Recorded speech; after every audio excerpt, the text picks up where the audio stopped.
Big tech is tracking you without your knowledge, but they're not tapping your camera and microphone. They're using hidden sensors you've probably never heard of. We're going to explain exactly how big tech is tracking you and explain the #1 way Androids are superior to iPhones when it comes to protecting your privacy. Yep, the first thing we're going to do is give you superpowers. Those superpowers are called developer options. First, swipe down from the top of the screen to open the quick settings menu, then tap the settings gear in the upper right-hand corner of the screen. Scroll all the way down until you see About Phone. Tap on that, then tap on Software Information, and then tap the build number 7 times. Enter your PIN, and now you are developer mode man. So that was kind of the montage that precedes a lot of the superheroes, sort of their backstory. Yes, that was it. That's the developer options backstory. How Bruce Wayne became Batman. Yep. Right there. All right, so now let's tap back to the main page of settings, and what do you know? Developer options there at the bottom of the screen, right below About Phone. Let's tap on that. Then scroll down to Quick Settings Developer Tiles. We're going to turn on this switch next to Sensors Off. When Sensors Off is on your Android, it disables all the sensors, camera, microphone, gyroscope, accelerometer, and that can actually really cut down on how big tech tracks you. David just mentioned the accelerometer in your phone, which is essentially the sensor that detects motion, XYZ axis. The accelerometer just detected that. So if we're on a bus together and his phone is totally optimized for privacy, he thinks, okay, I can't be tracked. But mine isn't. So Facebook, every app is getting all of my accelerometer data. All they need to do is match that up to other people who have exactly the same. You can imagine if you're on a bus, you're going to hit bumps at the same time. It's going to turn at the same time. Your phone's getting all that. And then they can track David because they can match up the accelerometer data. If you have an iPhone, you cannot turn off the accelerometer. Android, big victory there. So how do we turn on Sensors Off now that the switch is on? Swipe down to the Quick Settings menu. You'll see this new Sensors Off icon. Tap that. Now it's on. So just a little demo here for you. If I go try to open the camera app, security policy prevents use of camera. Uh-oh. So you don't have to go back to that crazy menu in the Batcave every time you want to use this feature. You could just swipe down from the top and then tap the button and then go to camera. This is much more effective than putting a piece of black tape over the camera on your Android. And you might be wondering why this isn't a default quick settings tile, and I think the issue is that if you accidentally turned it on and you didn't really know what you were doing, camera doesn't work, you can't make phone calls because the microphone doesn't work, and then Android would be getting a whole bunch of support calls, requests. And Samsung would be, really angry. Exactly, yeah. Don't you think this should be an option that you could enable in settings without having to go into some crazy developer options menu? Probably. It's not like it's that developer-y of an option. Yep. I think a lot of people would like this. The truth is, big tech doesn't need to tap your microphone and camera. While they can use the accelerometer and gyroscope, they may also have access to things like your photos, your contacts, your text messages, your location, and you might not even remember giving them that access. We're going to put a stop to that. But before we do, if you can give this video a like, we'd really appreciate it. It helps us out a lot. Let's go into Permission Manager. Go back to the Settings app, Quick Settings menu here. Tap on that settings gear, and then we're going to scroll up to Privacy. Right here in the middle of the screen, Permission Manager. Tap on that. So body sensors, calendar, call log, camera. Which apps on your Android have access to these other apps and services and sensors? So let's take contacts, for instance.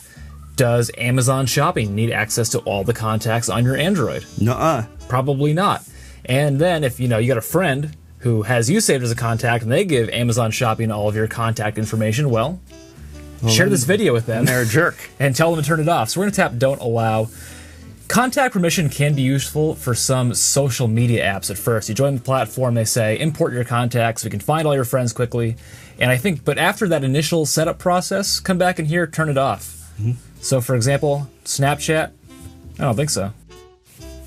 Tap back to the Permission Manager. Next, let's tap on Location. Which apps do you want to have access to your location, and how often do you want them to have that access? Amazon Shopping? Definitely. Nope. Right now, Amazon Shopping has access all the time. That means all the time, even when you're not using the app. And that also means it has access to your battery all the time, and GPS is a big battery drainer. So getting these apps out of here will save you battery life. Yeah, also Google last access 11:52 a.m. This phone has just been sitting on the table for the past 3 hours as we were getting set up today. So tap in the location. Let's tap on Amazon Shopping. Location access for this app while using the app. I mean, maybe it's useful for you need your address to autofill or something. I don't know. I don't know either. But ask every time is usually a safe bet for most apps. And use precise location will also save battery life. If you turn that off, the less specific it is, the less battery it uses. Yeah, precise location. I mean, how precise does a Facebook location need to be, for example? Probably not very precise, but something like DoorDash or Uber. Yep. More precise. Yep, so let's turn off that switch for Amazon Shopping and just go through this list. I mean, the big one is allowed all the time. If it's anything else, you're probably okay, but just watch out for these apps under allowed all the time. Next, let's tap back to Permission Manager, scroll down, SMS. AKA text messages. Which apps do you want looking at your text messages? Well, for example here, we have Galaxy Wearable app. That has access to all my text messages. I don't have a Galaxy Wearable. Doesn't need access to all of my text messages. I don't think so. So we tap on that, just don't allow. Easy. But if you don't have one, why do you care? Why do you care? And you might be thinking, no, Samsung, Google, pretty reputable companies. But what happens if there's a data leak or there's a software issue and then maybe all the messages they have access to happen to get leaked? I don't know. Yeah, possible. That could happen. Also, you don't really know how they're using this data because they bury this whole and we can use it for marketing purposes and share it with other third party and our friends. And you agreed to that when you set up the phone the first time or something like that. So this is good. Yep. Let's step back to Permission Manager, and really what we recommend doing is just going into all of these different permissions and being really deliberate about what apps have access to what on your Android. The truth is that big tech companies don't need permission to access your location, your microphone, your camera all the time to track you.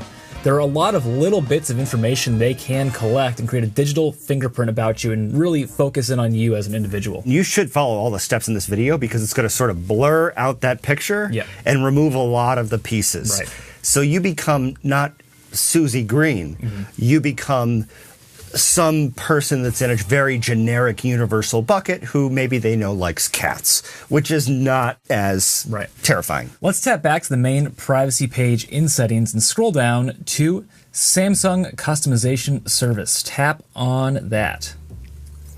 Then we're going to scroll down here. Share your customization service data with Samsung so the ads and other marketing materials you get match your interests and activities. Nah. No. Now, this turns it off, but it doesn't erase the data that has been saved about you so far. So right up here, erase your data, tap on that. It may take up to 2 days for the request to be processed. They really want to milk those last 48 hours. But let's tap erase, verify it's you. So you got to verify it's yourself. It's difficult. You have to verify it's you to erase the advertising data. Tap send email. Verify that it's you. Of course they know it's you because they've been collecting all this information about you, but whatever. And for the record, we don't really check this email address, so feel free to email it, but we're not going to see anything. It's going to get ignored. Yeah. All right, so after you did that verification, let's go back here to the main page of privacy. Send diagnostic data. A bit of a quick win here. Turn that switch off. Uncheck the box next to I agree to send diagnostic data, and then tap OK. So it's still quick. Quick. 2 steps. Should have been 1. It was 2. 1 step, subscribing to our channel. Yes. Super easy to do. Just click the subscribe button. Help us get to 1 million subscribers. We would be forever in your debt. Yes, and we don't collect any of your personal information. So we just took care of some Samsung privacy stuff, but you also need to do these steps again for Google. So let's tap on Android Personalization Service under Google here. Get personalized content based on your app usage. For example, text you've entered in one app may appear as a search suggestion in another app. Okay, this is a big deal. Why? Because anything you type into one app can now be entered as a search suggestion, which then gets sent to this other app that you don't know about, and then they know what you typed in the other app. Yep. Maybe you're typing a password. Now your password just got searched for in Google. You don't want that. So let's turn off that switch, turn off Android Personalization Service. Go back to the main page of the privacy section. Google Location History. Do you want Google saving a list of all the locations that you've been? I don't think so. No, I don't. I don't think so. So, Location History, let's tap that turn off button. Then you got to scroll down and tap pause because you're not turning it off, you're just pausing it. You'll be back. I'll be back. We'll tap pause. Tap got it. If you really love Google location history, there is an option to auto-delete that location history every 3 months, 18 months, or 36 months, which is 3 years, which is an awful long time. But we really just recommend turning it off. I wonder why they chose 3 months, 18, and 36. I don't know. Next, we're going to turn off personalized ads for Google. You'd think it would live here in the privacy section of the settings where it says ads. It does not. It's very difficult to turn this off. Google really just makes all of their money selling ads, essentially. So let's tap back, lower right-hand corner of the screen, and then tap on Google. So in the Google section of settings, tap Manage Your Google Account. Then tap this little Data and Privacy tab. Scroll down. Here we go. Location history pause. That's nice to see. Scroll down here to Add Settings. Ads personalization is currently on. Let's tap on that. And then turn off this switch next to Ads Personalization. Tap Turn Off. They're really going to beg you to stay. You're going to say, tough break, Google. They're still going to make money, too. Don't feel too bad for them. There are contextual ads. If you're on an Android help website, you're going to see Android fix ads. It's not like you're going to see low quality crap ads. You're just going to see ads that aren't related to other websites that you were on, which probably aren't related to what you're looking at anyway.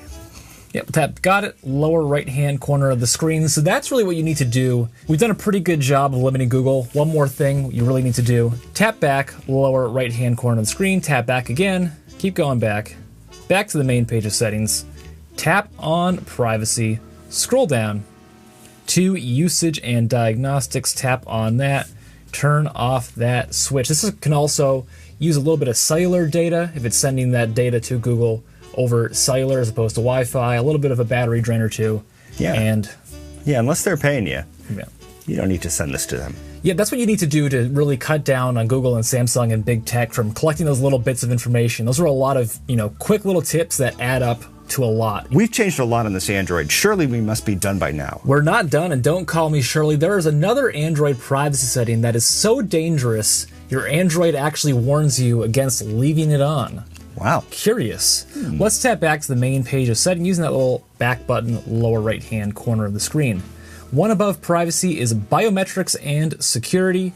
And then we're going to tap on, after scrolling down, to install unknown apps. Tap on that. Which apps do you want to be able to download other apps on your Android without your permission? I'm just glad that these are all on by default. Yes, of course. Yeah, that's good. The concern here is that a third-party app downloads another app, that app has malware, infects your phone, you get spied on, your phone gets hacked, a lot of bad things can happen. It could be a chain reaction too, where it installs a bad app, which installs a bad app, installs a bad app. Kind of a critical mass problem, like in a nuclear reactor, and the whole thing explodes. It's like the Borg, and they planted the sleep command.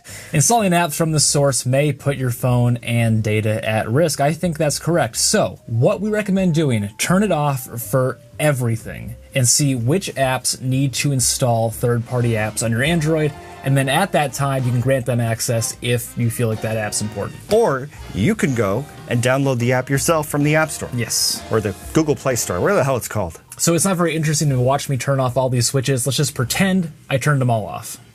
It's not just sketchy apps having access to download other apps you need to worry about. Did you know that there may be some more reputable apps that could have total admin control over your phone to the point where they could erase all the data on your phone? Ugh, dear Lord, how do we turn that off? Let's go back to the main page of biometrics and security. One below install unknown apps is other security settings. Then we're going to tap on device admin apps. These are the apps with admin access on your Android. So right now, if I tap on find my device, it has the ability to erase all data, change the lock screen, lock the screen, and disable some lock features. You may be thinking, that sounds important to leave on. That's find what my I was device. Yeah.